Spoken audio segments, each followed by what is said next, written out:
Luke? We haven't started yet. What you need? Okay.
Hey everybody, welcome to episode 39 of the Gene Pool Variety Hour. Gene Pool Variety Hour. You always dive in like that. My name is Sean. I'm the old guy. I'm the dad of the group. I'm the old nerd of the family, and that guy over there is.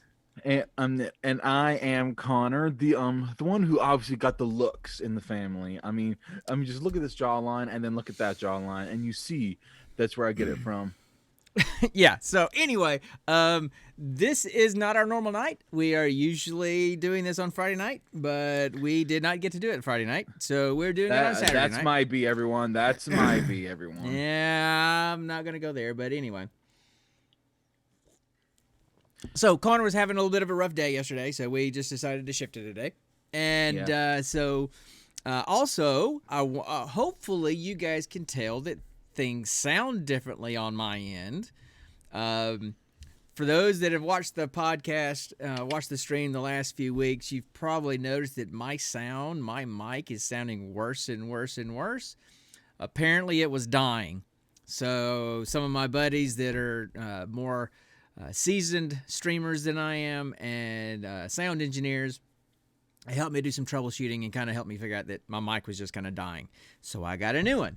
So I now have a HyperX Quadcast. And I love this thing, not because it's got a little light in it. You know, Connor likes the bling stuff, and I used to when I was younger. I'm old now. I don't care about the light. I just wanted it to sound better.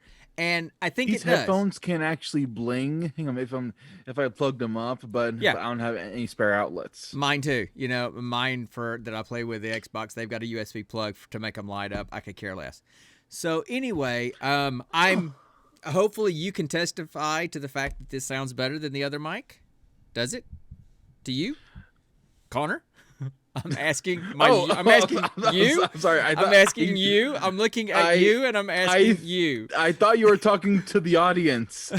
No, and I just realized that anyway, that's okay.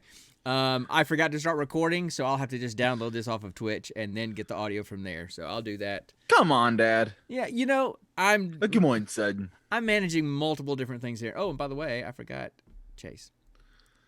So that's there we go. Anyway. Are you sure that's gonna get him in? Yeah, he's right there. I can see him. See, because I'm looking at the OBS stream, you're looking at the Zoom stream. So the camera looks at the Twitch stream. Right. So you're looking at the Twitch stream? Yeah. How else am I gonna interact with people who comment in? Well, that's true. So, but because I'm running on OBS Studio, I've got the chat right here, so I can see it right here. It's awesome. Not that anybody's here because it's Saturday night, or what are we having to do? Some kind of meditation or something? What's going on over there in Ohio right now? I'm psyching myself up. I'm centering myself while also acting goofy at the same time. Okay, well, anyway, I am at my goof center right now. Okay, that's good to know. So anyway.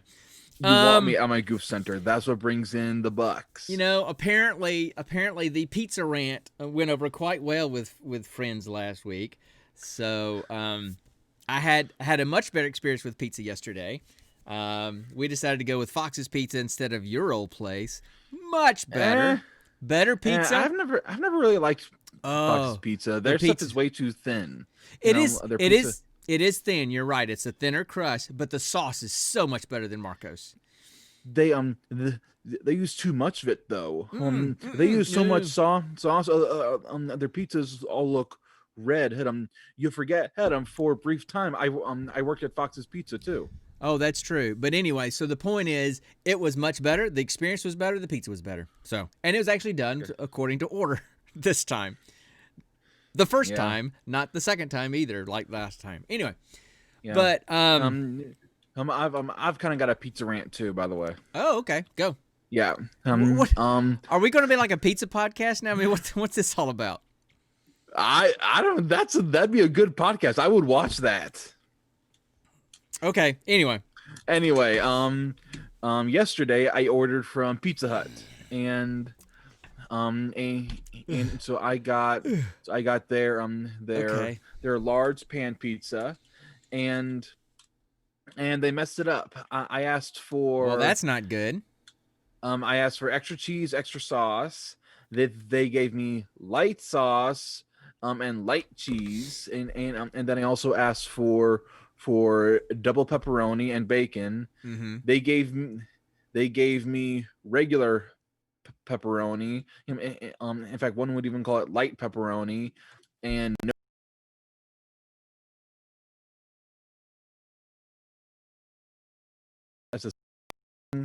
and they were overcooked, Okay.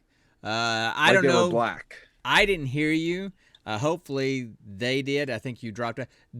Oh, come on. No, just for like 2 or 3 seconds. Come on, son.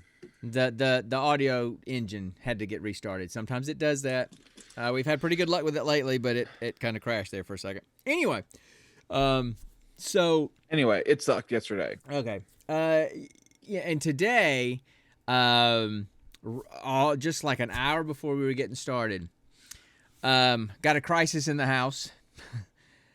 So you know that What nobody kind of was. crisis? So you know that nobody was here when I started doing Christmas decorating. They were out in Oklahoma, right? Because Yeah. you know, COVID and Thanksgiving, and I had to stay here. And so I was doing some decorating, including the mantle, and there was some stuff on the mantle that wasn't Christmas stuff and needed to come down. So I got the Christmas stuff out for the mantle over the fireplace. What'd you break? Hold on. I didn't break anything. And put that stuff up, and then took the stuff that was on the mantle, and I was positive that I put everything in that bin. And so then when we broke down all the Christmas stuff, I just took all that stuff down, put it back in that bin, took the stuff in the bin, and put it back on the mantle. Apparently, everything except that heart rock. The heart You rock. lost the heart. You It's lost in the the heart house. rock. It's in the house somewhere. Obviously, it didn't get thrown away or moved or mailed to anyone else or given as a gift. It's here somewhere. I just can't find it. Now, people need to understand the importance of this heart rock. Let me tell you the story about this heart rock, okay? I know who found it. I know, and I'm going to let you, right, I know. But your mom and I were just talking about why that, you know, your mom is not the most sentimental person, and she only has a few things that are really super important, and that's one of them. About 10 years ago, maybe going on 11 now, I was home working, and my wife and my boys were all out in Oklahoma visiting in-laws, you know, father-in-law, mother-in-law, and all of them for the summer. They used to do that when the kids were little. And my father-in-law passed away while they were there. He had a stroke. It was unexpected. It was pretty traumatic and pretty upsetting for everybody. But luckily, all the family was there except me, which was great. So they were there with him, which was wonderful. But they live out in the middle of Oklahoma and have a lot of their own land, and they have a creek that runs through their land.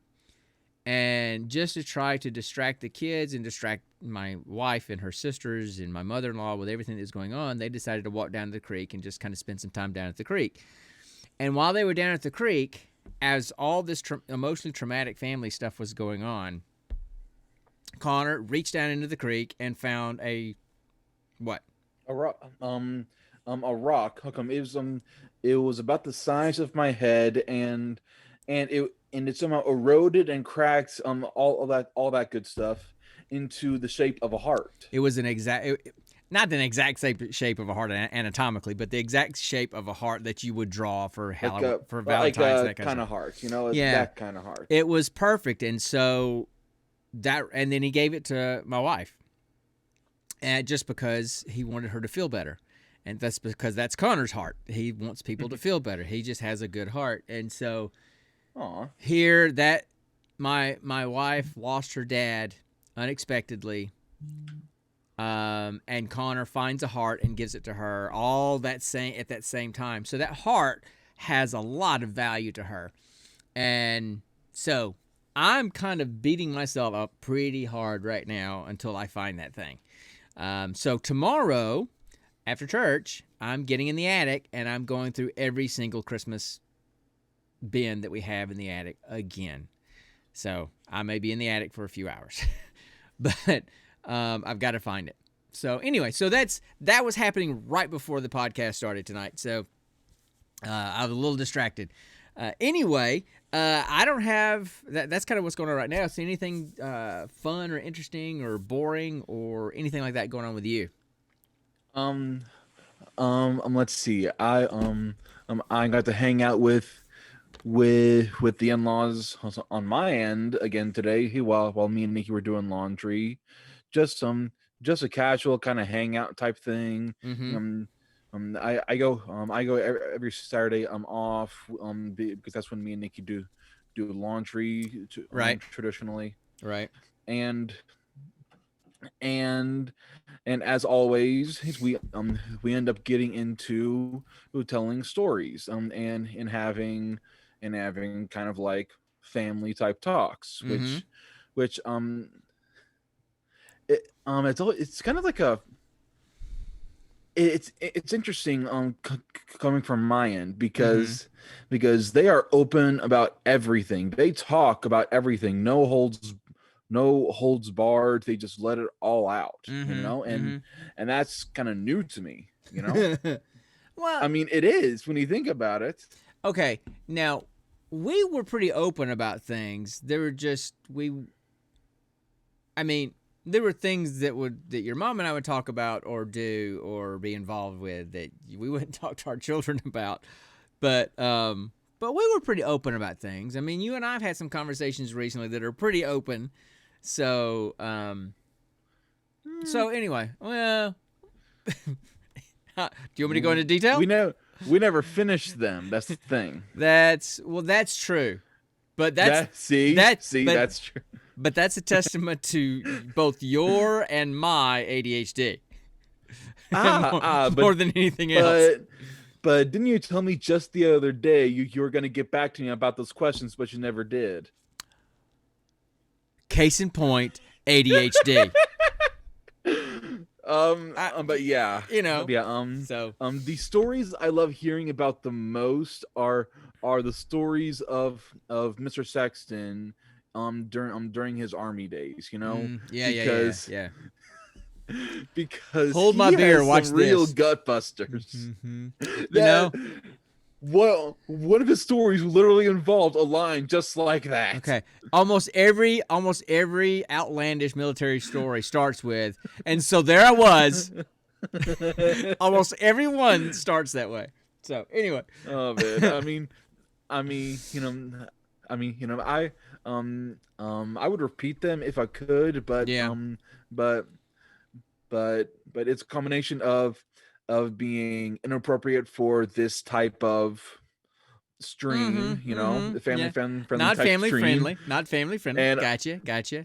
and two, I'm worried that I may accidentally divulge too much information and end up being a target. You know, Okay. Okay. Understood. so Understood. you know what that's like, right? Hey, I got to keep a tight lip about some things. Dude, I'm a psychologist. That's kind of my job. Professionally, at least. Right. So, anyway. Yeah. Um, Yeah, every time I go over there, I always end up busting my gut laughing. yeah. I'm They're pretty just funny. They're pretty funny when we got to meet them when we moved your stuff up. yeah. So anyway. Anything else going Oh, on? this morning it snowed, so that was fun. Nice. Nice. And I slipped and fell flat on my butt getting laundry bags in the car. You got to learn how to walk in the snow, dude. Small steps. Small steps. Small steps. I was taking small steps. That's oh, okay.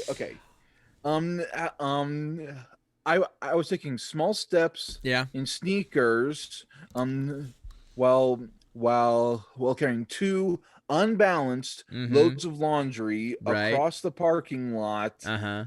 But I was kind of like waddling a bit and my weight constantly shifting, and then the weight just kind of got caught underneath my feet, and I just basically went vump flat on my butt. Cool. Well, that's not good, but you'll learn. You'll learn how to walk in the snow. Yeah. And it's better to walk in the snow than it is to walk on the sidewalk because it's going to get icy. So that's one of the That things is that I true. learned. Yeah, I would actually walk in the snow before I would walk in the on the sidewalks. So Um, as far as anything going on my end, not much. Playing. I know you were playing Valhalla. I know you've been playing that because you were playing that a while ago, right before we started. Yeah. So what? So how do you like it? How is it compared to the other Assassin's Creeds? All right. All right. Compared to the other Assassin's Creed games, it's similar to the new generation of games in which there's a level system. You can find more gear and loot. It's more open world type Right. thing. Right. And because of that, it feels a lot more broad, a lot more expansive, compared to the older generation Right. of Assassin's Creed games. Mm-hmm. Mm-hmm. Um, 2 Brotherhood, Hood of Revelations, all Yeah. those Yeah. where where the kind of open world in a way, in which you can explore everything in this one city. Mm-hmm. You Mm-hmm. know, Mm-hmm. and then a thing that's different from the previous new generation games is that one, they finally bring back the hidden blade, which is Mm-hmm. awesome, because in a couple of the previous games, in Odyssey, I've played that too, and I know, and there's no hidden blade there. Yeah. He uses basically a spear he's made in, it's like a dagger type thing, as his assassination blade. Right. And Right. I don't remember exactly what's used in Origins, Mm-hmm. but it's cool that they bring back the hidden blade. Mm-hmm. But the main character does something different that the first generation of assassins didn't do. Remember how in one of the first generation of assassins had to put the blade underneath their forearm, and they had to cut off their ring finger as Yeah. like Yeah. a Yeah. Yeah. Mm-hmm. sacrifice. Mm-hmm. Mm-hmm. Um, the main character here, Eivor, they put it on top of their arm, so kind of glides over their hand. Mm-hmm. Mm-hmm. Um, Okay. so Yeah. it's not really a hidden blade. It's more like a retractable blade still. Mm-hmm. And Mm-hmm. so that's a cool nod to the previous generation games while still keeping it new. Right. And Okay. then also another thing that's different from the previous games is Yeah. settlement building. You know, you're able to build up your own settlement in England after Right. you and your brother travel from Norway to England to strike out on your own. Yeah. Yeah. So that's really cool. Which actually, it's similar to Assassin's Creed 3 with Mm-hmm. Connor helping build the homestead Yeah. and finding new people to join the homestead, but you wouldn't know that because you never played it. Nope. Exactly. So, You stopped after 2. I After did. 2, I man. did, and You missed out on a lot of good I'm stuff. sure I did, but I don't know, man. I lost interest in Assassin's Creed, and I've got my buddy Brandon is all about Assassin's Creed. He'll play every single Assassin. He's like you, he'll play every single Assassin's Creed, probably multiple times or whatever. And then I've got the other friend Mitch. He's played it a couple of times, and then he lost interest just like I did. So, um, Get me in touch with Brandon. I want to talk some AC with him. Brandon, you know Binky. I You know do I? Binky. Yeah. I mean, he's one of our gamer dudes, So I I keep I, I don't think. I keep inviting you to come play with us on Friday nights. All you gotta do. I mean, last night it could have been me and you because nobody else showed up last night. Well, I So didn't know that. yeah, so Friday night, 10 o'clock, every Friday night. That's what we're doing. Okay. Last week we played golf with friends on that Game Pass game. It's hilarious. It's so fun because it's mini golf, and it's crazy mini golf with like black holes and stuff on the on the holes. It's just nuts. And so it's fun, and you get 5 or 6 of us in there. There's a lot of laughing, and fun will be I had bet. by all. But Yeah. so anyway, anything else going on? Let's see. Oh, I I have some fun Pokemon news. This is something me and Nikki are really excited about You finally caught Mewtwo. because Dad, I've had like 5 Mewtwo's. Who's two of them are maxed out. One of them is shiny, and the other two Okay. I've gotten from previous games. What's the rarest Pokemon there is to There is no catch? rarest Pokemon. The hardest one to catch. The hardest one to catch, Yeah. um, it's definitely one of the legendaries, but at the same time, they're not even that hard to catch if you use the right strategy of status effects, low Mm. HP, and the different types of capture balls. Mm. You know, Yeah. so It's all about the balls, isn't it? Yeah.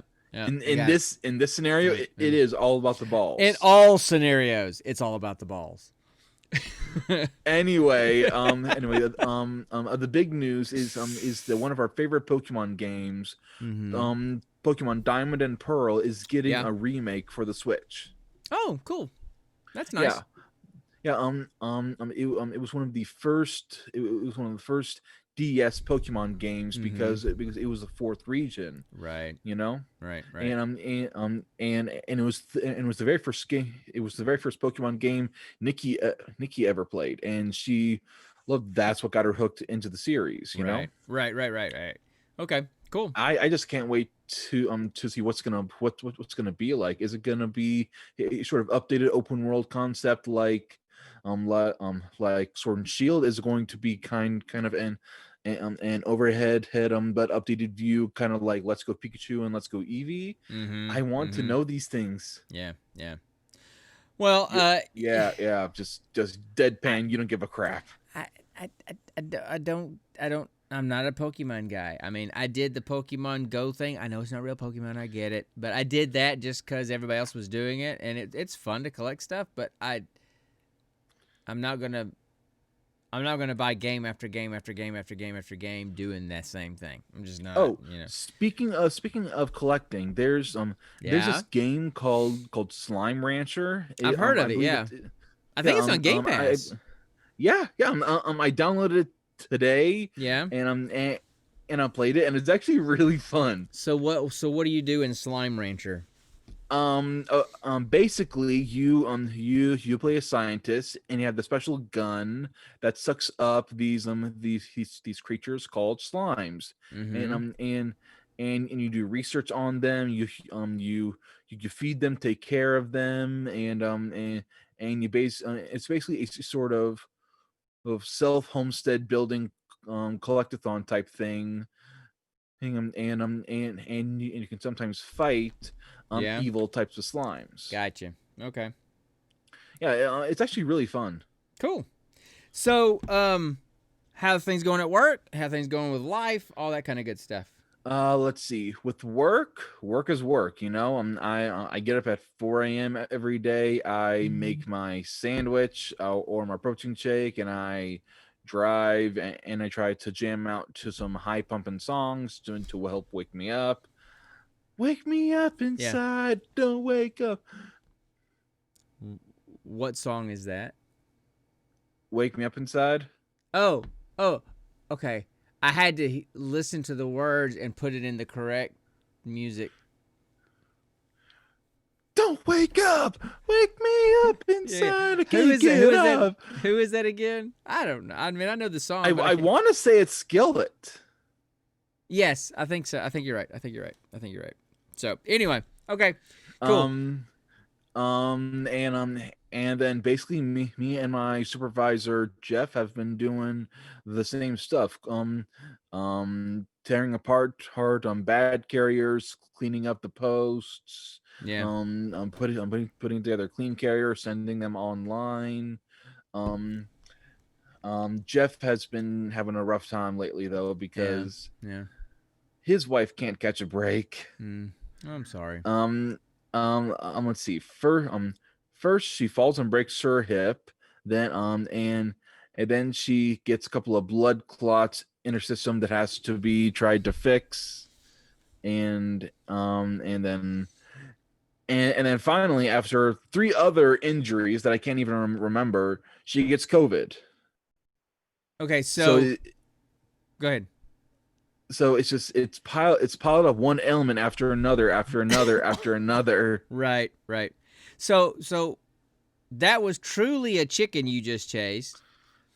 But I felt bad pressing the chicken button while you're talking about COVID and broken hips. I didn't feel it was the right time to press the button. But can I press it now? That is true. Can I press it now because we chased a chicken?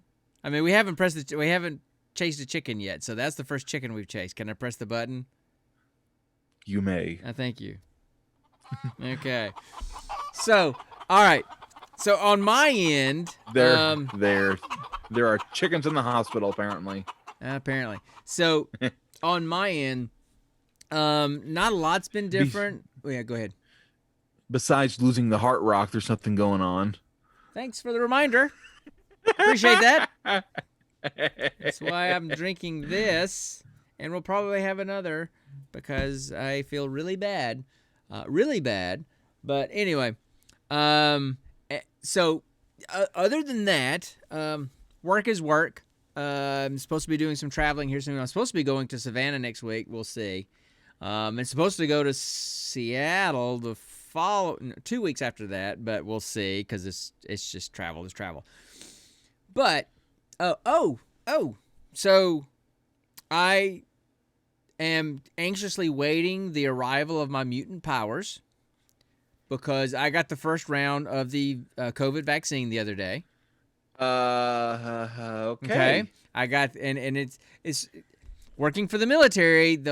You're one of those groups that gets access to it earlier, and so I got it. So just try not to die. We don't want a zombie outbreak on. Here's the thing. So one of two things will likely happen because we just experienced 2020.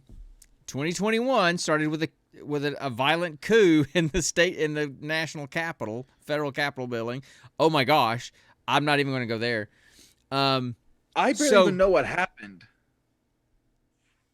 I'm not going to, because this is a safe place. We're not going to get into politics. But I don't care if you're liberal or conservative. What happened that day was wrong and bad, and those people should go to jail.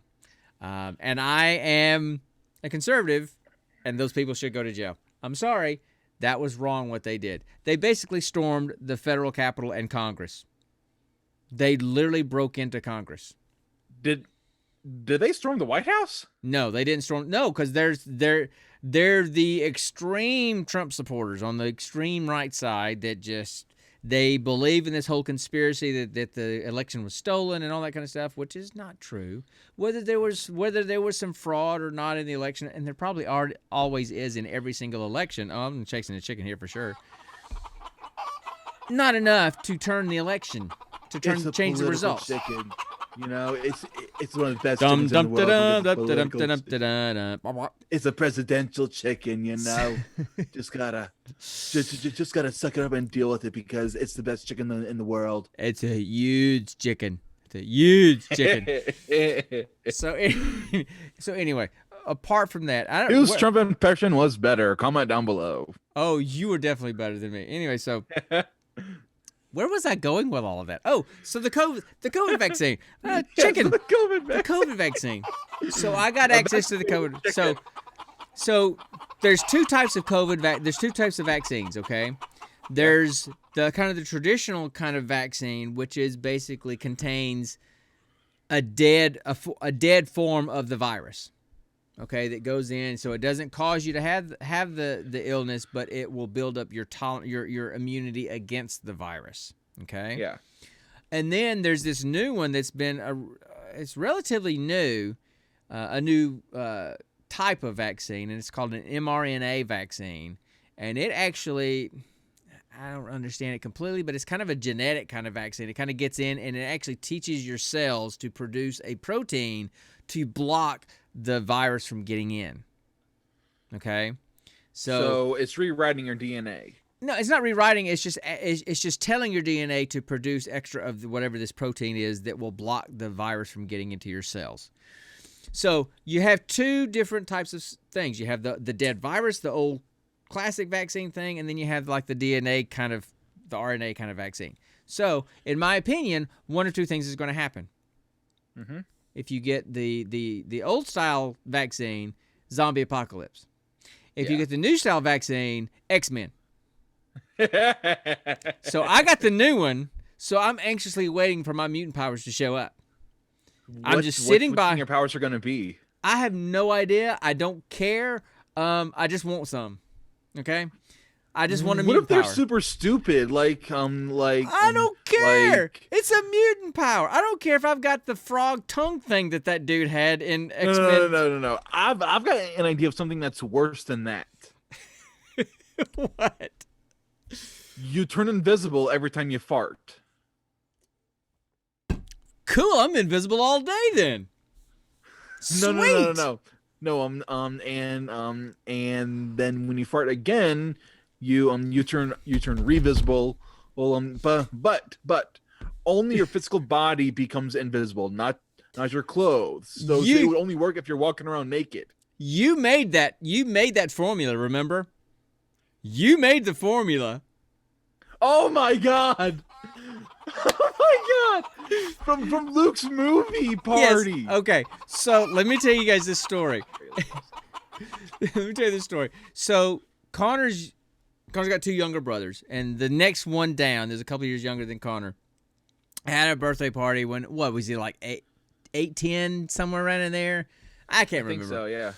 And we used to try to have really interesting parties for Connor and Luke when they were younger. Like we had a science party for Connor. Jungle party for me too. Jungle party for you. We had a spy party for Luke. And then we had a movie party for Luke. We found this lady, and she would create scripts for like little short 20-minute movies or something for kids that you could do as like a party thing. And so we did this Space the Movie party with Luke, where all the kids that came to the party played a different role, and we taught them their lines, and they did this. It took all day, but we did it. And so part of that, Connor was Professor Yuri Mazing. That was his name, and he created amazing. he created a formula that would turn you invisible, but made you fart a lot. Dad, please send me the movie if you have any more copies. Literally send me a disc of the movie. I want to show Nikki. we've got some. I'll send you one. So when he's talked about that you turn invisible when you fart, that just threw me back to that, because at the end of the movie, I did some special effects with the movie. That at the end of the movie, everybody got together, the scientists and the Spacians and everybody was having good times, good and happy ending, and everybody drank some of the formula, and everybody turned invisible, and everybody was farting. So I had everybody freeze. I did this special effect where they all turned invisible, and then it put in this sound effect of like multiple farting. So that's what that was, and definitely deserves another chicken. So that was a big chicken we just chased. Invisible farting chickens? Sure, why not? So, I'm just now. I've got to get another round on in a couple of weeks. But I'm fully expecting to have. I'm fully expecting to have a full mutant power by then. So I'm anxiously awaiting that. Yes, Nikki's not going to get the vaccine. She says she's not going to trust anything that hasn't been fully tested. And it has been and such. It has been because it wasn't just like drug companies that did these. They actually, I know. It was the Department of Defense. I mean, it was a huge thing. And the one that I got, the Pfizer one, actually has, I think, the best data, the best outcome data so far. So I feel pretty comfortable with it. No, it hadn't had any side effects or anything. It doesn't have any of the virus in it at all. So I don't have to worry about that. So real quick. Yeah. Since you're vaccinated, does that mean you're exempt from the mask rule? No. And I wouldn't do that. Okay. It will keep me. It will help me. It will help. Asking. Yeah, it will help me not get it. Okay. Okay. But it's still. So it's not a cure. So it's not a cure. It's just more of a shield against it. Yeah, I would say so. And there were some reports early on that certain blood types were kind of immune to it or resistant to it. And I'm wondering if I have one of those blood types, because, I mean, good grief, your brother and your mother both had COVID in the house, and I never got it. Same here. Several of my coworkers got COVID, and I never got anything. Nikki was exposed, and I never got Yeah. I Yeah. never got anything, and we sleep in the same bed. Yeah. So, that's one big thing that the COVID thing's going on. As far as the nerdy stuff, still playing Destiny, kind of working through this season. I've been meaning to play Play some. something else. Here's the thing: I've been meaning to play. I will play with you if you play something else. Okay, I've been meaning to play some other stuff. I just, I have very limited time to play, right? And so, I try to get through the weekly stuff to kind of get that pinnacle gear that I want to get to kind of get my light level up. And and I play whatever the guys are playing on Friday nights. That's what we play. Last week we played golf. I want to play East Shade. I really want to do an ongoing stream of that, but Friday nights is the only time I have to really do that. And so if I want to do that, I have to sacrifice my group fun gaming time. And my heater has been on in here this whole time. I just realized. So there's probably been this underlying the whole time this stream's been I haven't going. heard it. So that's what I've been doing there. I'm really happy that hockey started this week.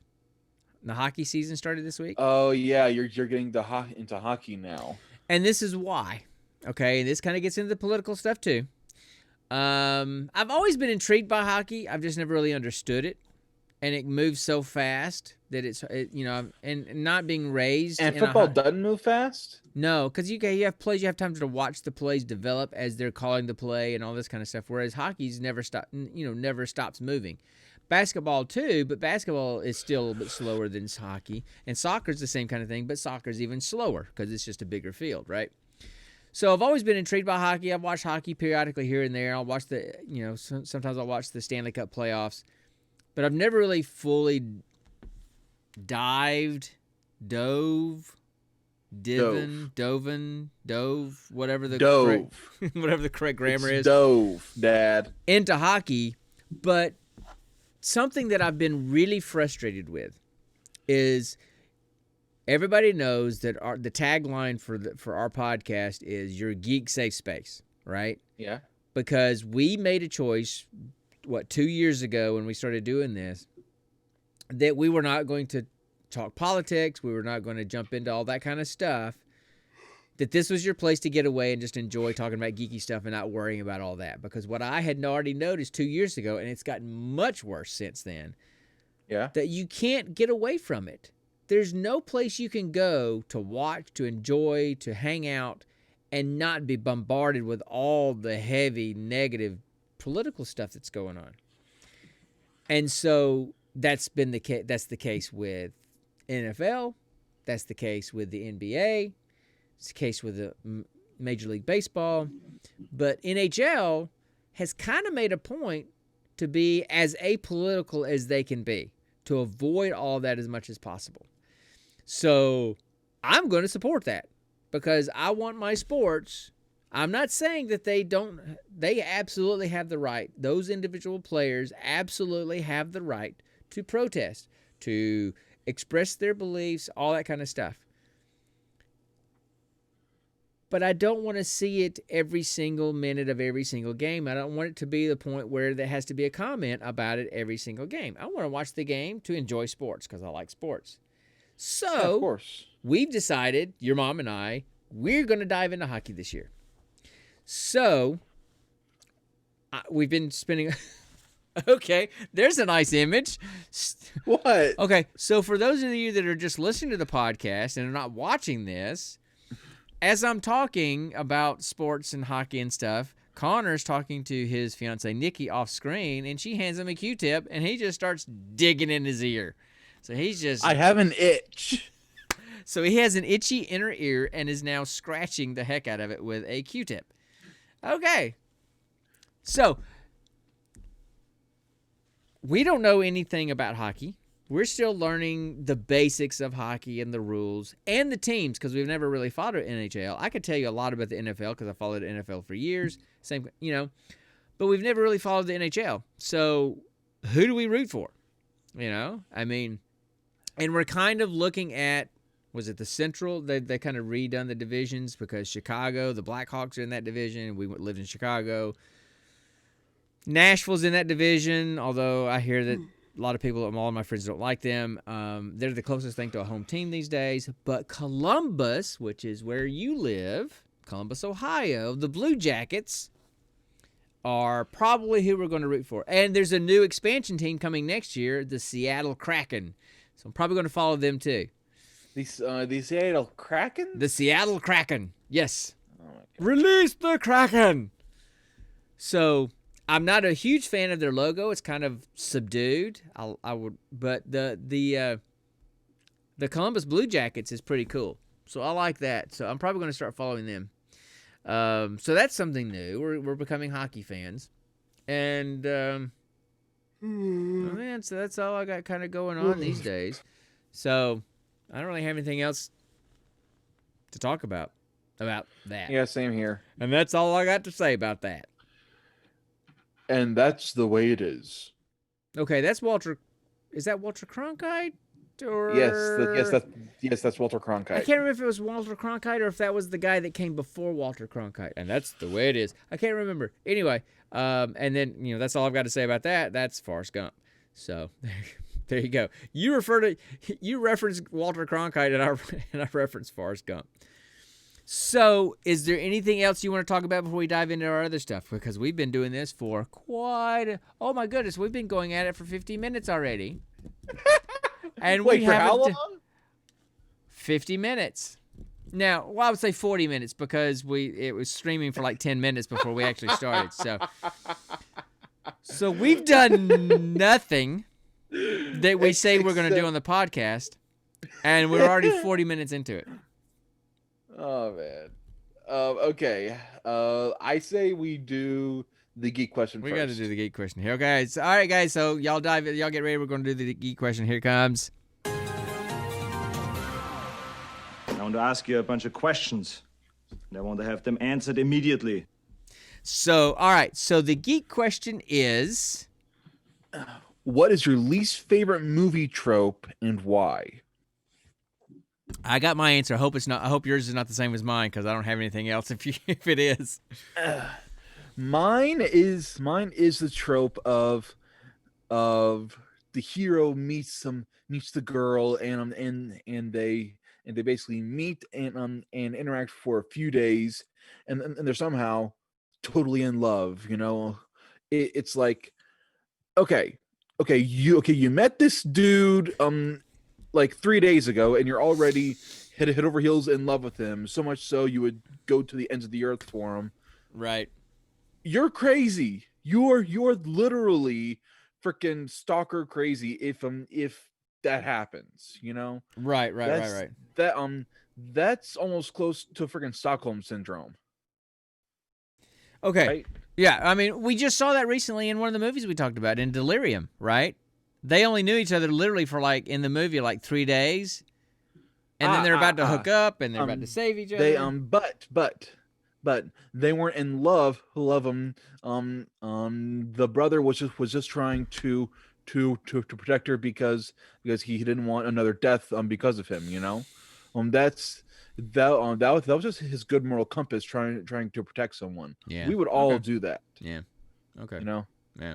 But a good example is when we just watched Fifth Element.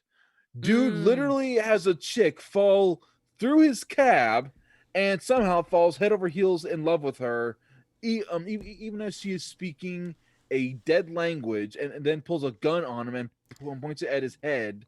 It's like, dude, and it's like, it makes no sense. To be fair, after 2 days, 48 hours. To be fair, number one, he kissed her without her permission. That was the gun. Number two, she is perfect. Not in my eyes. In the movie. Come on. Anyway, which we'll get to in a minute. Okay. So your thing is the damsel is the hero meeting the damsel in distress and they fall in love immediately. That's the trope. Exactly. It's a trope that's almost as old as damsel in distress. It is, right. I mean, damsel in distress, Obi-Wan, your only hope. That's why I put that up there. Exactly. Yeah, that's not my trope, but that was an example of one from that question. Yes. I mean, Obi-Wan, it makes you're our no only hope. Yeah. So, it makes no sense. Now it would make sense if there's a series of movies spanning at least a year and they still interact with each other, then I can understand. yeah. But in a single timeline movie, they meet, about 2 or 3 days of events happen where they're basically inseparable, and they fall in love and like hook up, and they get together forever and ever. Makes no sense to me. Right, Makes right. zero sense to me. Okay. Well, from a psychological point of view, this is a possible explanation of how that stuff happens. Okay. Okay. They're in a very traumatic, emotionally charged situation. So their emotions are going to run very, very high. Mhm. And his connection to her is going to be very strong because he is saving her, and he kind of gets that kind of savior mentality, and in his brain he's making her worthwhile of being saved. Therefore, she's an object worthwhile. And I'm not saying women are objects. I'm just saying psychologically, an object to be saved is of ultimate value. And so that kind of thinking can lead to him thinking that he's in love with her, probably more of an infatuation. Okay. And the fact that she is saved by this person can also create that kind of feeling. So my feeling is psychologically that can happen a lot, but then they don't stay together for very long. So if there was like a Sleeping Beauty episode 2, they'd be divorced. I don't know. So, Actually, technically, with Sleeping Beauty, it was whole arranged marriage type thing to begin with. That's the first thing popped in my head. Anyway, so it would be more Snow White, okay. if anything. All right. Is that so? Anything else about yours? I mean, what you said about the psychological stuff, I could have said that, Yeah. But Well, it can happen though. It can happen because your mom and I met in physics class in college. Actually, in physics lab in college. And you saved her? No, didn't save her. But, well, turns out she was dating some other dude, so maybe. But, so we had been friends for a few weeks. I had wanted to ask her out for a long time. And not a long time, it was only a few weeks. And then I asked her to take her out for her birthday. And she finally fessed up. And well, she had said, well, talk about a trope. We have such a good friendship. I don't want to mess up our friendship. You were in the friend zone? But here's why. You were in the friend zone. Here's why.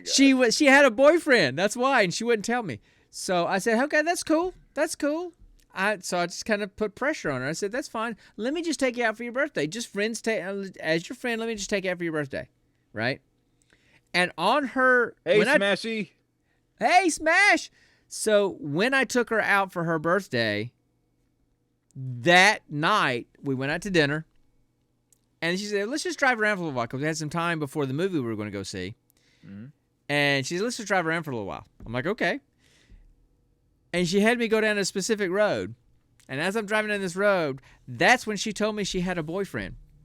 And the reason why she told me to go down that road is because he lived on that road, because she was worried that I was going to kick her out of my car when she told me she had a boyfriend. Oh, my God. And, of course, I didn't. It bothered me, but I didn't kick her out of my car, obviously. But still, and we went, Dad, and we went to the movie anyway. Finished the date, the friendship thing, right? And guess what movie I took your mother to on our first date? 101 Dalmatians. Fatal Attraction. Ha!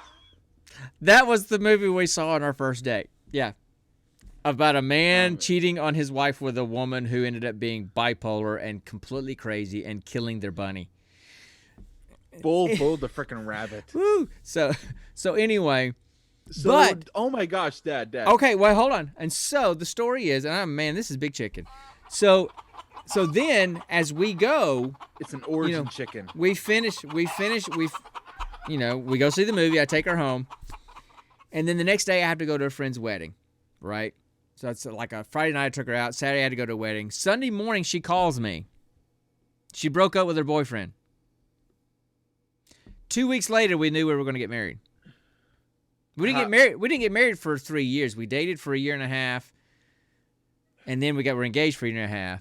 But yeah, so it can happen fast. You can know quickly. It can happen. Okay. So, but in terms of like movie tropes, it's an overused movie trope. Okay, so two things. One, I think I may have inherited your luck because I too escaped the friend zone with Nikki. You know. No. I was even deeper than the friend zone. I was in the bro zone because she called me because she used to call me the big brother she always wanted. You know, that just is kind of creepy. That's just kind of creepy. What we're now over that because because we're not stupid giddy teenagers. I know. I'm just going for the joke. But still, so I may have inherited your luck because it was I too escaped that zone and I'm now with the girl of my dreams. Right.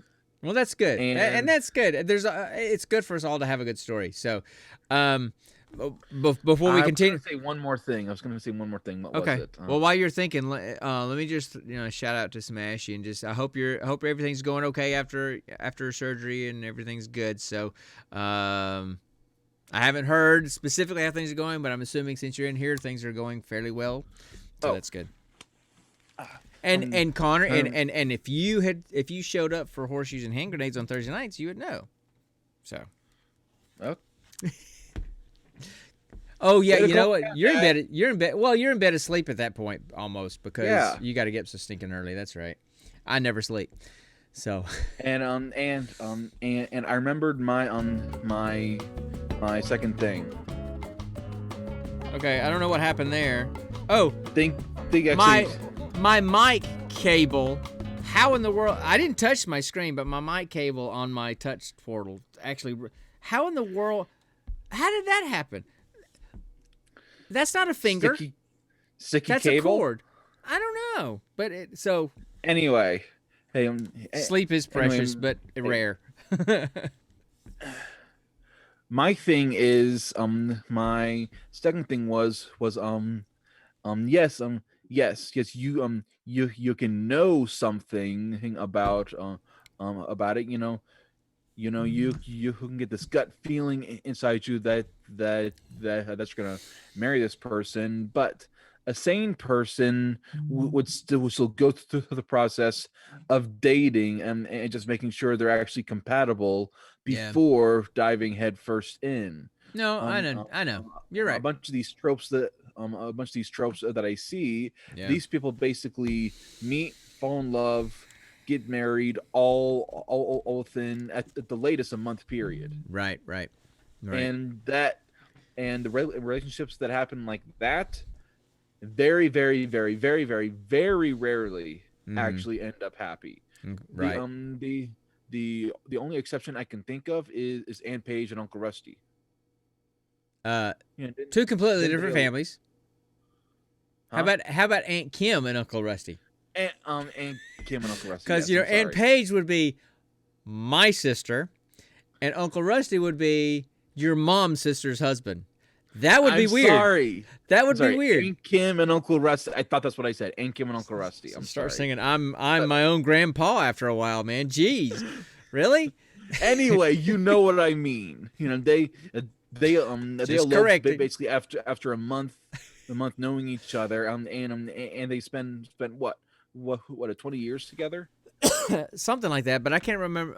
No, they've been married longer than your mom and I have because they got married while we were dating in college. So they've been married longer than us, and we've been married 30. We've been married 30 years. So okay, wow. Yeah, because we got married in 90. So 90. Yeah, 90. I had to just double check for a second. So yeah, it'll be 31 years this year. All right. So my answer. Okay, first of all, literary question for Connor. and Smashy, because you guys are more writers than I am. All right, what is it? Because I keep wanting to say soliloquy, but I'm not sure that that's the right one. When someone is having a long speech to someone else about something, is that soliloquy? Because usually soliloquy, I think of it's just somebody talking to themselves, this long thing like in a play, but it can be to somebody else. So is it A soliloquy? soliloquy is I believe a soliloquy is tied more into plays and playwrights, while while monologue is more Monologue. in books. That's the word I was and looking for. I'm bad at monologue. I'm demented. I have word finding problems. Sorry, I'm old and demented. Yeah. So anyway, monologue. Monologuing is more for literature and Right. and cinema. So that is my trope. The villain's monologue. I can't stand it. I'm sick and tired. The damsel in distress thing. No. I just when I was looking at the question, I was just kind of, and I saw in that question, it made me think of that. Oh, I actually had a client go, "Is that a real wall or a fake wall?" When I was doing a video session the other day, and I went, "No, it's a fake wall from my Blanket Fort podcast room." I'm thinking I'm going to trademark Blanket Fort Studios. That's going to be a trademark. Anyway, If it's not already trademarked. yeah, it probably already is. So no, mine is definitely the villain soliloquy. I mean, a villain monologue. It makes no sense. It makes no sense. Why in the world are you going to sit there and spend? Okay. Pass over to the dark 10. side. Yeah. I was wondering what you were trying to do. When the villain of the movie, when the villain of the movie, at the very end, they're in the final, conflict with the superhero, with the hero of the story. They stop what they're doing to spend 5 to 10 minutes explaining why they're doing the crap that they're doing. Just like every single Bond villain. And every single time. Oh, Smashy's a huge Bond fan. And every single villain. James Bond. I'll take a martini second. Not stirred. When that happens, I'm just completely ignoring you. When that happens, when they're doing their monologue. I Can I finish? I had Can I John finish? Connery thing. Anyway, go ahead. So the whole time the guy's monologuing, the hero is getting out of their handcuffs or getting out from their rope or doing something, escaping their trap, and it costs the villain every single time. If I was the villain in a movie, I would be like some of these Tarantino movies. I would shoot them in the head in the middle of a sentence before they knew it was coming. Why in the world are you going to spend 10 minutes in a monologue to give your hero time to get out of it? It makes no sense at all. None. So I don't understand. I don't understand the villain's monologue. I never have understood that. Because usually when they're doing their monologue, they're explaining their whole rationale for doing what they're doing, which you've already seen their rationale through the whole movie. So you already know. The villain, the hero pretty much already knows. So why are they doing that again? It's just a what's the word I'm looking for? Not an avenue. It's a oh crap! I can't think of the word. Again, word finding problems. What are you trying to describe? It's a mechanism for them to give the hero time to escape. That's really all it is. That's really all it is. And so Deus ex machina? No, not that. Anyway, forget it. Doesn't matter. It doesn't matter what word I'm using. The point is, it makes no sense. There's no opportunity. There's no need. Moving on. Quit trying to figure out my word, because I can't think of it, because I know exactly what it is in my head. I just can't think of the word. Plot armor. So I don't understand why they do that. Why do they? And Smashy knows, because she's a Bond fan. Every single Bond villain does the same thing. I mean, when Javier Bardem did his soliloquy thing. I mean, come on. It was a great, I mean, his monologue, it was a great monologue. He's great. I love that guy. But why? Why? I may know. Go. You're the literary people, not me. I'm a content absorber, not a content creator. It's, essentially, all these villains need You can do whatever you want to, Smash. I don't care. If you want to lurk, that's fine. We're just like having people in the room. essentially all of these villains need to feel superior over their target. They need to feel they outsmarted them. They need to feel they need to feel like they have them trapped in their clutches, and have them feel like they are going to fail. You know, and because of that they want to go into this big thing as to why they're going to fail, and why the villain is going to win, and they just continue going on and on and on. And it's basically it's pure ego, you know, because 9 times out of 10, the villain had a bad childhood that left them with bad self-esteem, and so any chance they get to make themselves feel better, they take it. Yeah, but I mean, they milk it. But what Smashy said in the room is perfect. You know, no, Mr. Bond, I expect you to die by tying you to an overcomplicated machine instead of just killing you.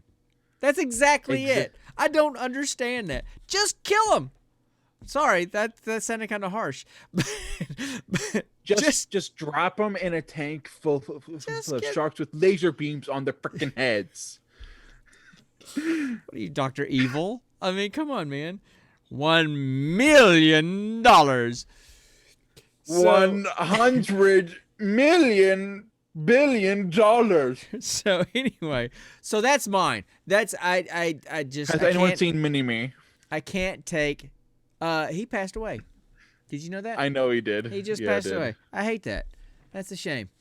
So anyway, I just don't understand the villain's monologue. It just doesn't make sense to me. It's been overused so much. I mean, but sometimes it works and looks so good. Like, I love Scar's monologue in Lion King. I freaking love it. Yeah, that's true. I mean, and some of them work, but because everybody uses it, the ones that are good, they still lose their effectiveness a little bit and their impact a little bit because everybody uses it, right? If it's used sparingly and appropriately, then those will stick out better and they'll have a greater impact in cinema than when everybody does it. So anyway, all right, that's all I got to say about that. That's all I got to say about that. That's what I probably should have put up there, right? So, and it's so funny, you know, pre-production kind of behind the scenes kind of thing. All of our little phrases that we put up on marquee here, they're basically limited by how many letters I got.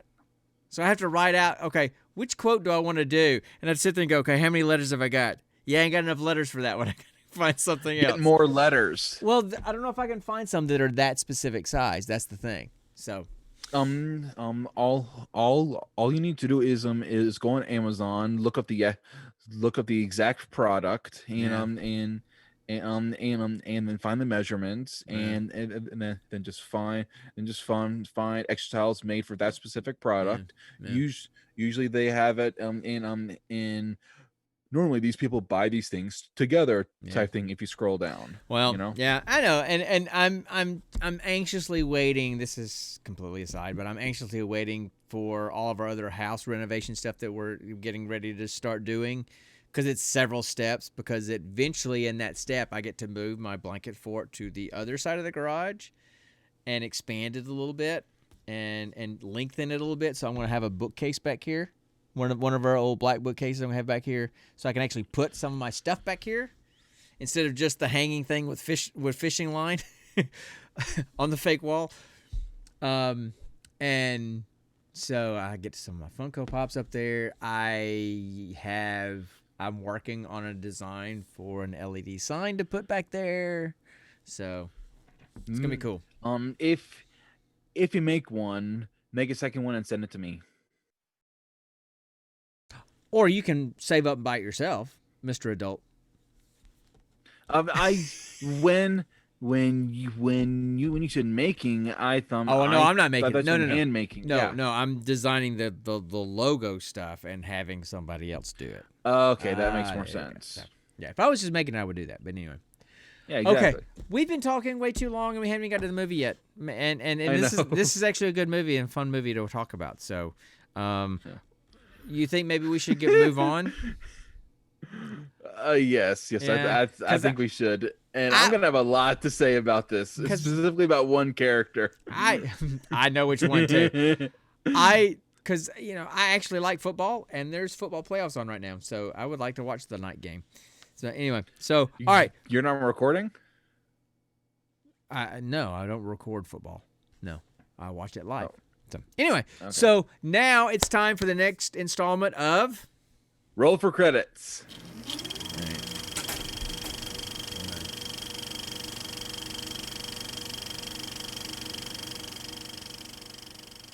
Alrighty, so we are reviewing the 1997 sci-fi classic that everybody, almost at least 5 to 10 women cosplay as a character from this movie at every Dragon Con, The Fifth Element. Connor had never seen it before. I've seen it multiple times. Love this movie, and this is the first time Connor had seen it multiple times. And when they found out earlier that I had never seen it, they all stared at me. I'm like, and they almost disowned you, didn't okay then. Mm-hmm. They almost disowned you. Yep.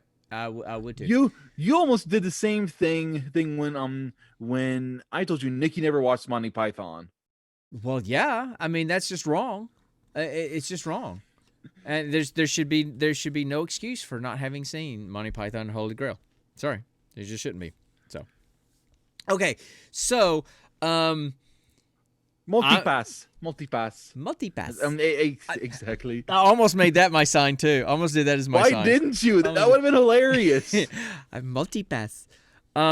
Anyway, So this multipass. So this I movie. love her accent. That's what I love about it. It makes it.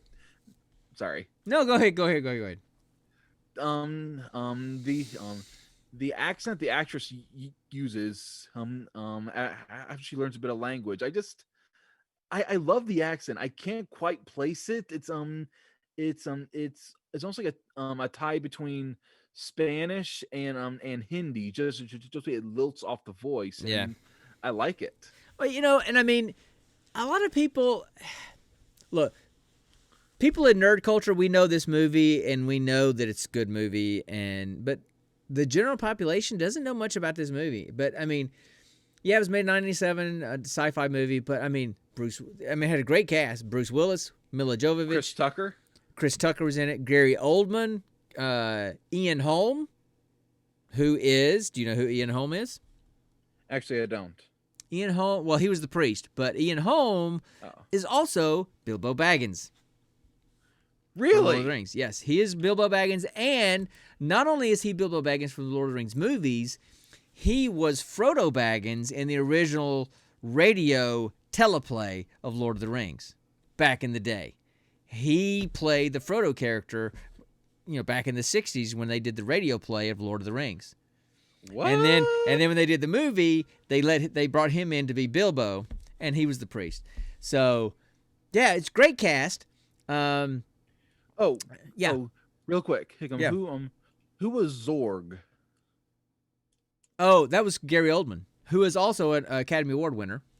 So he played Lee Harvey Oswald in JFK, by the way. He also played Dracula in Dracula. I mean, he's a fantastic actor. And something no doubt. So the director of this movie was Luc Besson, something like that, French guy.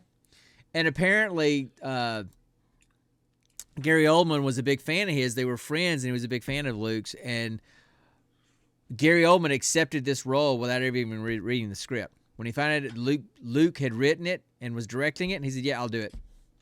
So he never even read the script and just signed on to do the movie before he even read the script. And then he got to be this weird, mean, deep Southern accent dude. Two questions real quick. Mm-hmm. One, since this movie is so popular in the nerd culture, and also everyone who's listening has seen the movie, do we need to talk about the plot? Well, I'm just gonna. You know what? I went into IMDb to pull out some stuff, and somebody had written a good synopsis. So I'm just gonna read it really quick, and that'll be it. And then we Okay. hadn't got to go into it, and that'll give us a synopsis, and then we can just kind of talk about it because we have been Yeah. going on for over an hour already. So we should probably move on. I know. So this may be the longest episode yet. No. So this synopsis, I don't know who wrote it, but anyway, it says in the 23rd century, the universe is threatened by evil.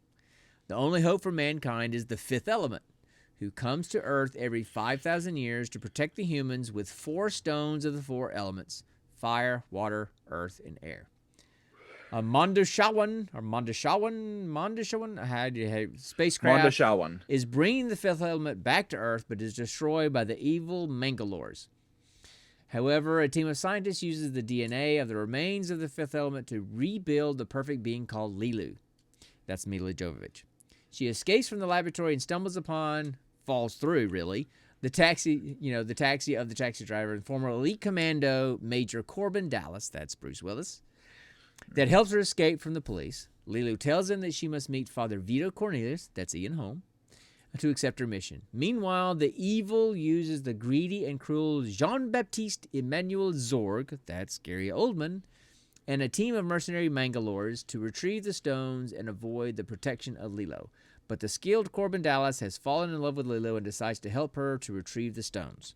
And everything goes from there. So, it starts with like ancient Egypt 300 years before present day, or something like that. And there's this whole prophecy that this ultimate evil comes every 5,000 years, but this fifth element will come to save the day every time, and these big robotic things, the Mandashawan or whatever, are the protectors of all that, and they'll come back and bring the fifth element with them, and da-da-da. Fast forward 300 years, and Zorg has decided he wants all of that because he wants to create destruction because he's a big industrialist.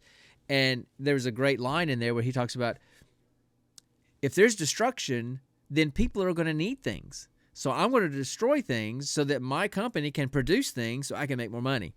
So I'm going to destroy the earth so I can make money making things to help people save the earth. So he's trying to play both ends, off each other. So that's the basic setup. So instead of us rambling about the setup of the movie, that's the setup of the movie. It's a nice sci-fi movie. And then we'll go from there. So you want to share your thoughts before I share mine? How do you want to go there? You do whatever you want to do. So first off, Yeah. all of the characters were amazing. Just every single character was I love the movie. And it's and very rarely have I loved a movie that we reviewed on here, We've had some dogs lately. Yeah, we've had some mangy disfigured dogs on here. Anyway, I just had a couple of questions about some of the characters. Sure. Well, about one character in particular. Zorg. When you first see him, he frickin' He's a Weasley dude. Latex outfit, styled hair, tiny little goatee on his chin, a little soul patch. And when you see him, you don't think Southern guy from Alabama kind of talking, Yeah, but the Weasley dudes are usually the meanest. They're the most cruel. When you see him you think Eastern European, maybe German type sounding voice, because that's how it kind of looks in there. Hey Pat, how are you, man? What's up, Pat? No idea who you are, but welcome to the show. So anyway, it's just that always confused me, because the face didn't match the voice in my opinion. But here's the thing. It's not always, and that's another trope. That's another trope of movies that when we were talking about our geek question a while ago, the tropes of the bad guys are always these hulking, big, really evil looking dudes, but not so much, right? Sometimes they're just like the Weasley dude that is angry and mean and has power. And that was Zorg's character. So and he played an evil character. He played, over to just make money and destroy whatever he had to make the money that he needed to make. I'm not sure what that question is. It's over Anakin? I'm not sure. It's over Anakin. I have the high ground. I hate you. I loved you. You are my brother. Speaking of which, I That saw was supposed to bring balance to the Force, not join it. I saw a video clip of these two guys dressed as Anakin and Obi-Wan in a mall, and they played out that scene, and one was at the bottom of an escalator and the other was at the top of the escalator. They played out that whole scene in a mall and nobody was expecting it. It was kind of funny. So Anyway, so back to the movie. I like Zorg's character. The first time I watched it, I'm like, yeah, it's kind of a Weasley dude, but sometimes those are the best villains, the ones that you don't expect, right, in movies. So, what else do you have to say about the movie? What else did you like about it? So the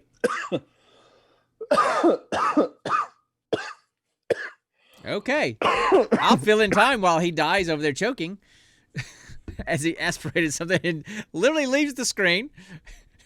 He's rolled over dead. A water bottle. He's rolled over dead. We're talking about The Fifth Element. That's the one we're talking about.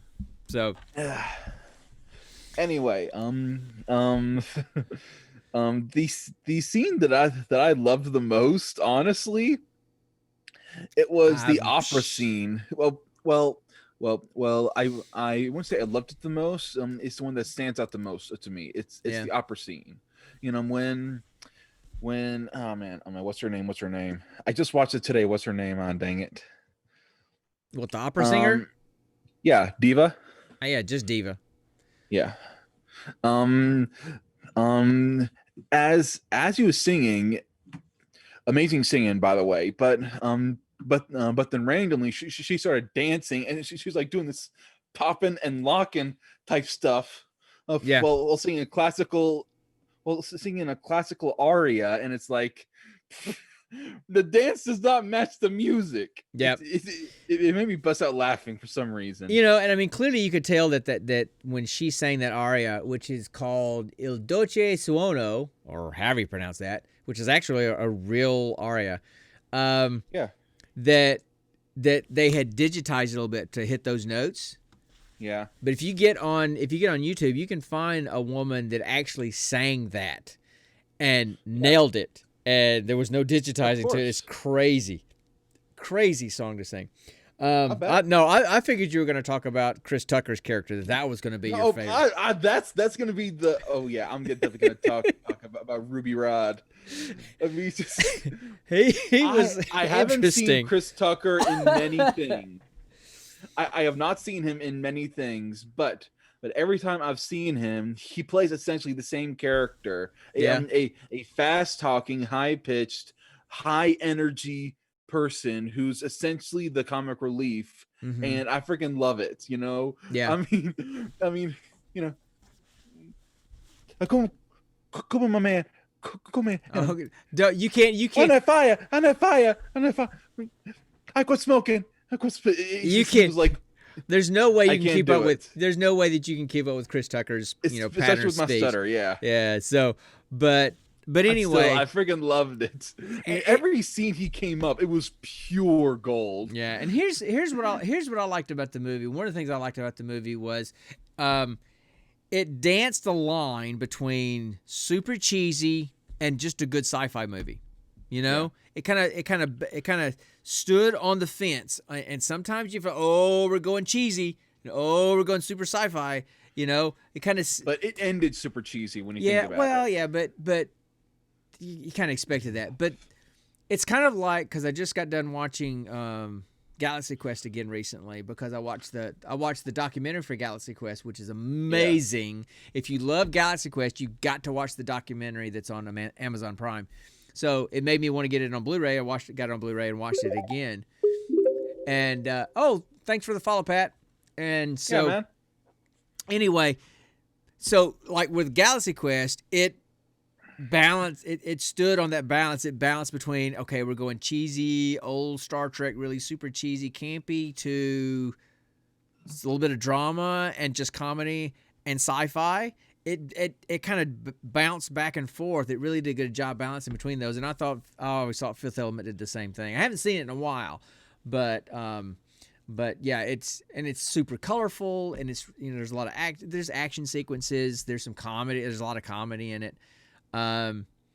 But I was just reading a while ago that, most sci-fi movies, the action sequences, it's always really dark, the dark corridors in the spaceship and all this kind of stuff. Well, the director wanted to make sure that all action sequences were done in full daylight, because he said he wanted like this cheerful, crazy look to the movie, which he definitely accomplished, right? Yeah, it was definitely cheerful and crazy.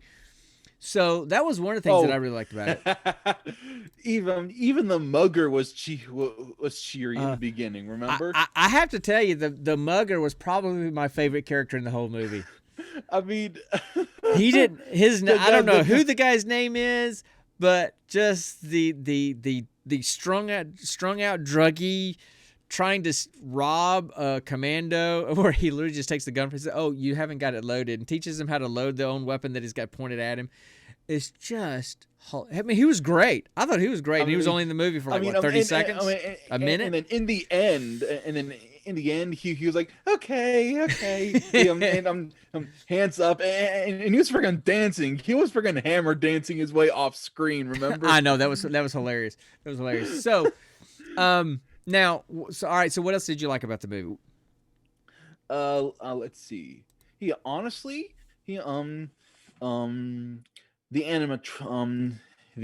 the animatronics, the animation, it all was very, very well done for the era this movie was made in. Yeah, I mean, it wasn't bad. Well, I mean, the now, granted, the alien characters, the Mangalores, when they talked, I mean, their mouths didn't move very well. Of course, if it had been CGI, they would have been much better. But for actual real effects, physical effects, not special effects, they were designed pretty well, and they moved pretty well. So I was pretty surprised especially with that. Especially the Mondoshoans, yeah, but they didn't really talk. Although, did you notice just the detail that they went to in this movie? In the beginning, back in ancient Egypt or 300 years ago, when the Mondoshoans or Mondoshawan, whatever you call them, when when they show up the first time, and you see that close up of the one looking close at the priest, and you can hear him breathing. His head, his mask, it's like there's like vents right here. His vents are actually opening and closing with his breathing. Just that they got down that specific to where just minute detail that they did. I thought that was that's the first time I noticed it this time that I've seen it several times, but this is the first time I noticed that. So they really get down into some specific details, and I really like that. And I like Bruce Willis. I've always liked Bruce Willis. He's funny. He does action stuff. So I thought he was cast really well. Is he still alive? Wasn't he? Yes, he's still alive. Wasn't he part of Fast and Furious? No, he's never been part of Fast and Furious.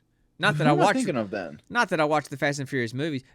Are you thinking about The Rock? You thinking about the guy that died in the actual car wreck? The guy that died. Yes. I can't remember his name. Which Brandon? Paul Walker. There you go. Very good, Paul Walker. Yes. Yeah. He died. That's gonna annoy me all day. I've always liked Bruce Willis and stuff, so I thought he was cast really well. I thought Mila Jovovich did a great job with Lilo. I know. Now, did you know? No, she's because I want to do some research on this. She's from the Ukraine originally. Yeah. But she came over when she was a kid, like 12. Okay, so when she was little, her and her family immigrated to London, then to California, then eventually to LA. So she's been in the States since she was a kid, but she's originally from there. She speaks 4 languages fluently. Huh. And the divine language that she was speaking in the movie Yeah. was actually a language that Luke Besson, the director, created. Had a vocabulary of about 400 words, and she learned how to speak it fluently, and so did he. And so they would talk to each other in the divine language on set and send letters to each other in the divine language during the filming of the movie. What the heck? Oh, and by the way, they got married eventually. Eventually got divorced, and then she married the director of another movie she was on. So apparently she likes directors because she's been married 2 or 3 times, and at least 2 of the 3, or the majority of her husbands, have been directors on movies that she's been on. So He likes being told what to do. oh, you said it, not me. So if you like Mila Jovovich and you want to have a shot, become a director and director in a movie. So I thought that was kind of interesting that they actually created a language, and so she's not just spouting gibberish in the movie. She's actually reciting lines in the movie in that language, which I thought was pretty cool. It's like a small detail. Most people just don't. They just think that they're just speaking gibberish, but it was actually a language that they did. So that was kind of cool. You couldn't speak gibberish that smoothly if we just ad libbed kind of gibberish, you know? Yeah. So what else you you just want? couldn't. Yeah. So anything else about this movie that you liked or didn't like? Were there things about it that you didn't like?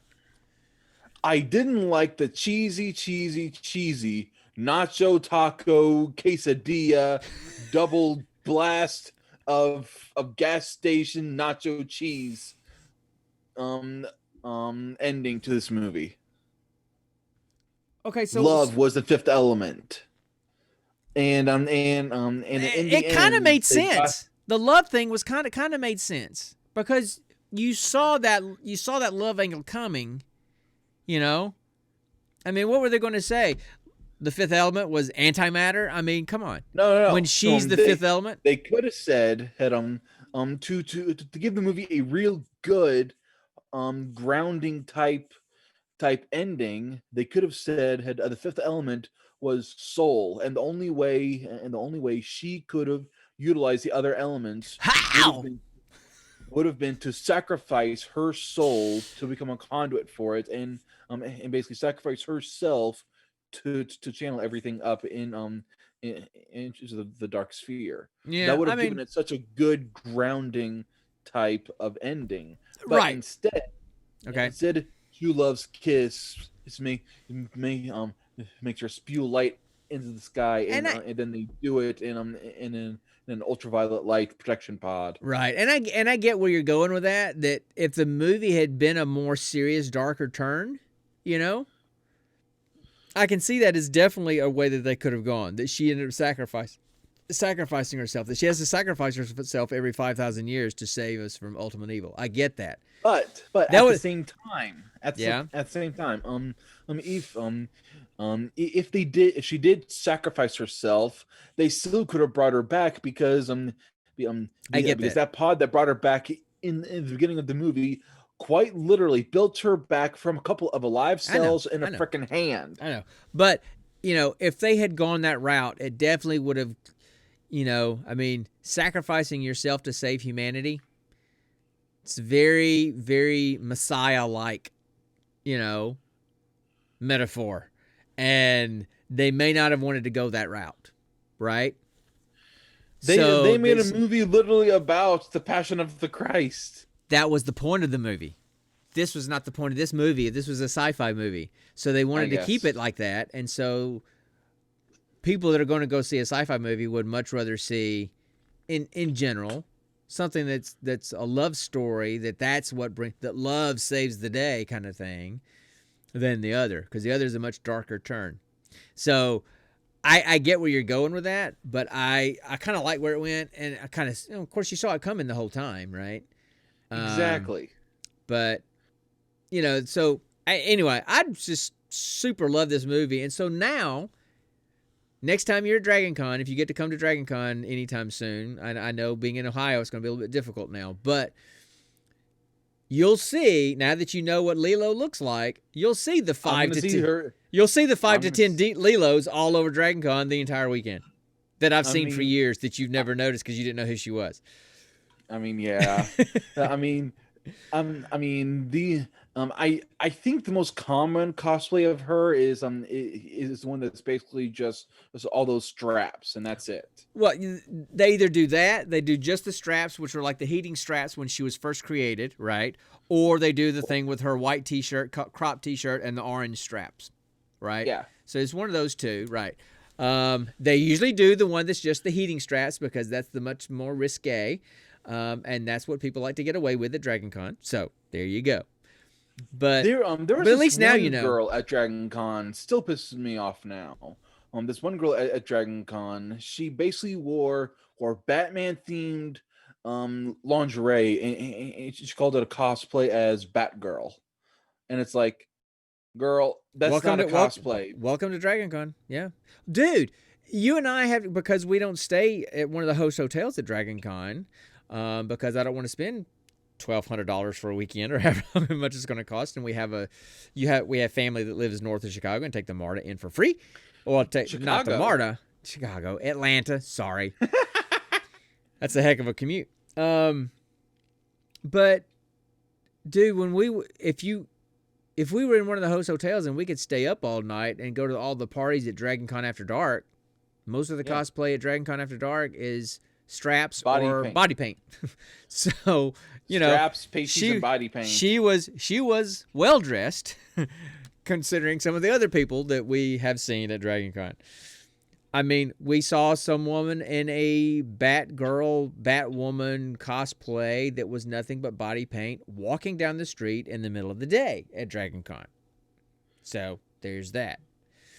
I mean, to be fair, it makes sense comfort wise because latex in Atlanta heat in late summer, early fall gives you horrible swamp body. Any type It of makes clothes sense. in Atlanta in the summer is uncomfortable because of the heat. I know. So, all right. So what did I think about this movie? Like I've already mentioned that I liked I'm looking for my notes here. That I liked that balance that it struck, kind of like Galaxy Quest did. Galaxy Quest was more like comedy versus, sci-fi kind of stuff, and this is more just cheesy, campy. But I really like that, and I've forgotten how much I like this movie. I think the first time I watched it, I didn't really completely understand what was going on. I may have been just kind of watching it with one eye. But I've really grown to appreciate the movie, and it's kind of in my normal rotation of watching when I can. I'd like to get it on 4K if I could, or Blu-ray, to really get those colors to pop on the screen rather than streaming.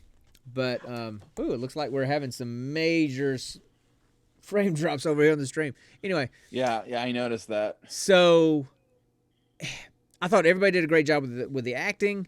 I thought their choice for the guy to play the president was kind of interesting because I've seen him as like some kind of big bad boxer wrestler dude. I think he was in a movie with Hulk Hogan where he was the evil wrestler versus Hulk Hogan's good wrestler or something like that. Anyway, so I thought that was an interesting choice for president of the Intergalactic Was he also in? Federation. I think that guy was also in Little Nicky. He may have been. I don't know. I don't remember if I've seen that movie, so I couldn't tell you. But Adam Sandler played. I mean, I know what it's. Devil. I know who's in it, but I just haven't seen it before, so I couldn't tell you if that guy was in It's it or on not. Netflix. Great. I'm not a huge Adam Sandler fan. There's a couple of movies. There's a couple of his things that I like, but his shtick gets kind of old because he kind of does the same shtick in every movie, so it gets kind of old. So I'm not a huge fan of his, but some of his stuff is okay. But I've never seen Little Nicky. Trying to think if there's anything else about this movie that I need to say. I don't think so. Yeah. It was really good. Wanda's- If you've seen Fifth Element, you know what we're talking about. You know all the good stuff in Yeah. this movie. You know that it's a classic that you should have in your regular rotation. If you've never seen Fifth Element, you owe it to yourself to see it, especially if you like any kind of sci-fi stuff. If you're a Bruce Willis fan, Mila Jovovich fan, Any of those Chris kind Tucker fan. Yeah, he was a little over the top for me. He was okay. He's always over the top, Dad. Yeah, I know, and that's kind of why I'm not a huge Chris Tucker fan. But He's basically Cat Williams. okay, I'm not a huge Cat Williams fan either. So what did I get on there? So anyway, it's one of those kind of movies where it's definitely, if for your nerd card, you better have seen this movie. If you haven't, you should turn in your nerd card. Look, and I know because I've got several movies on the list that I haven't seen yet that I should turn in my nerd card for because I haven't seen yet. Like what? I'm not going to say because then I might have to turn in my nerd card. Let me get them seen first and then I'll watch. I haven't seen Big Lebowski. I haven't seen, and that's one I want to see. What is it? I'm trying to think. What some of the other ones? And any of the Godzilla movies? Oh, I couldn't tell you the last time I've seen a Godzilla movie. Probably one of the original Japanese Godzilla movies. So there's several out there that I just can't think of what they are right now. But anyway, so that's all I got about this movie. I ain't got anything else to say about this movie other than, hey, it's definitely worth a watch. You should definitely go check it out and see it. It's on Hulu. It's probably super cheap. I think it's super cheap to rent on Amazon. It used to be on Netflix and Amazon, but it's not on there anymore. But it is still on Hulu. So check it out and enjoy it. It's definitely worth a watch. Yeah. Anything else? Anything else you're looking forward to? Or getting into lately? No, not really. Okay. Well, WandaVision just came out on Disney Plus. What's that? That's the new MCU TV show with Scarlet Witch and Vision. WandaVision. Get it? WandaVision. The first I'm not even going to dignify that with a response. But if you don't know who Wanda, you do realize by saying that you're still dignifying it with a response. So anyway, so they there released. You go. That's what you do. They released the first 2 episodes yesterday. I watched them late last night and early and then today. I got through the first episode, and it was basically like a black and white Lucille Ball show episode. And then I got into the second episode, and it was still black and white like a Lucille Ball or Bewitched type show. And I'm like, yeah, no, I'm done. So I didn't even finish the second episode. I was talking about how bad I thought it was this morning to all my Discord friends, and they're like, yeah, it's good. It's better than you think it is. And so I went back and I finished the second episode today. And it is, there's some weird stuff going on. You're starting to get to see little signs that everything isn't what it seems. And they may be living in some kind of suspended animation, altered, universe kind of thing. And they're starting to realize that maybe this isn't real.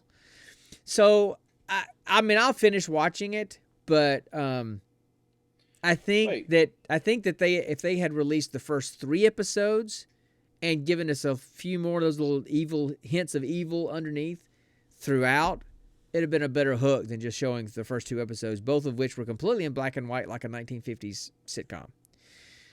So I wish I'd waited until the whole season is out and just binged them all together. So there's that, but I am going to watch that.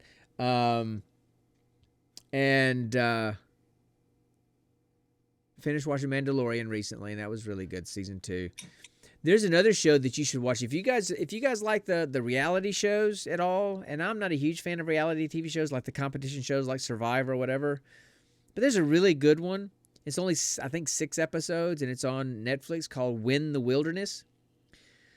There's this couple. There's this man, Dwayne Osee, and 30 years ago, he hiked 57 miles out into the Alaskan wilderness, staked his claim on a mountain and homesteaded a mountain, and built over the 9 years, built a 3-story log cabin and a guest house and a greenhouse on his land. Cleared off the top of the mountain and made an airstrip so that he could get supplies and stuff. Met a woman and they got married, and so they built this place. And now you can tell they're in their 70s, maybe getting into their 80s. And so they know that they can't keep it up anymore, and they're going to have to move on. So it's a competition with 6 couples, and whoever wins the competition at the end of the show gets the mountain and gets the house. Wow. Yeah. And apparently they had pitched this show, and a British production company picked it up because all the couples were British, couples from Britain.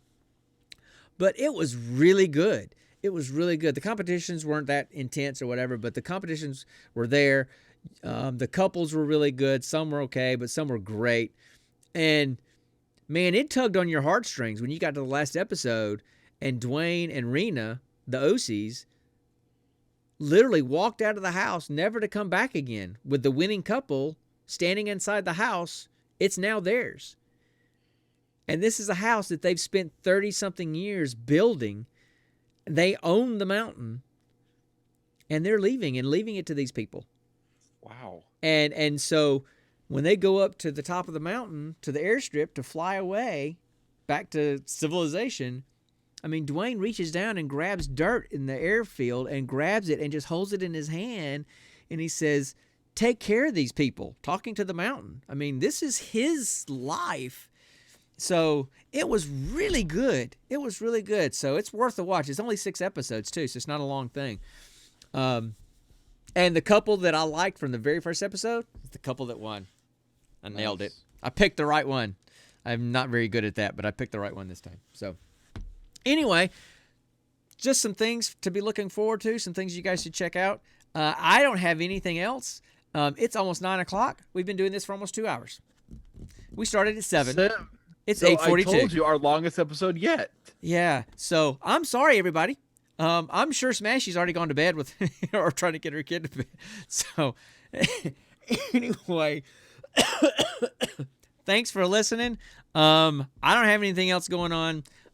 We'll be back next Friday. We typically do this Fridays at 8 o'clock, not Saturdays. So we'll be back on our normal schedule next week. Oh, we have to roll dice for our next movie. So that's what we do. We roll dice, and we literally pick a movie at random. We pick between Hulu and Amazon and Netflix, and we'll roll for the network. We'll roll for the category, and then we'll roll for the movie in that list. So let me roll and see what we got here. All right. So we roll a 20-sided dice to pick one of the 3 categories. And Connor does this, if it's a 1, we roll again. If it's a 20, then the person that rolls picks the category, picks the network, and then he's got it set up in the middle somewhere. So, okay, I rolled an 11. So that would be Hulu. So we're going to watch a movie off of Hulu again. And then I'm going to roll by 6-sided dice. And I got a 6. So that is a crime. That's in the crime genre. All right. And then let me get my percentage dice here. And I rolled a 35.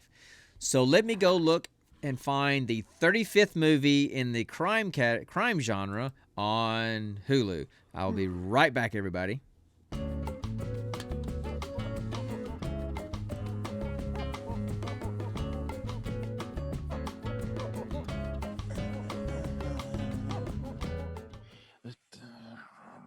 Oh, this looks kind of interesting. I don't even know anything about this. I never heard of this movie before. What is it? So we're going to be watching a movie from 2016 called The Limehouse Golem. Huh. It stars Douglas Booth, Olivia Cook, Sam It's Reed. pronounced Golem. Limehouse Golem, whatever. Golem. Anyway, Golem. it's a crime mystery thriller. And the little tag is, in Victorian London, a Scotland Yard inspector hunts down the sadistic killer behind a series of gory Jack the Ripper-like murders. That should be good. I like those kind of movies. So that's going to be our movie we're going to review next week. Yeah. And jump in with us. We love having people to talk to instead of just each other. Because he's my kid, so I've been talking to him for 20-something years. It's fun having other people to talk to sometimes. So jump in with us, and if you're listening to this as a podcast, or if you're watching this on YouTube, man, give us a like or a subscribe or any of those kind of things, because ratings help us get noticed a little bit more. We don't do this to try to make money. We do this to have fun, but we like to have people to talk to, and the more people that know about us, the more chance we have to have people to talk to while we're doing it. So Yeah, exactly. So that's the fun part. If you'd been here last week when we had about 10 people in here, it was a blast, and it was sometimes inappropriate, but it was a blast. So anyway, Y'all, thanks for coming by. Pat, thanks for following us and coming in and finding us randomly, I guess. And Smashy, Yeah. as always, thanks for popping in when you can. And we've had a blast, and we will see you guys next Friday at 8 o'clock. So until next time. Stay nerdy, my friends.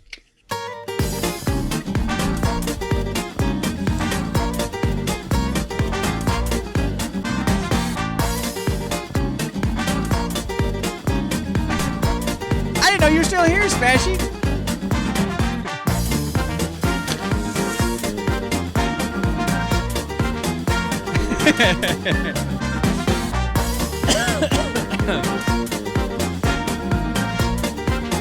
And Connor the Dancer.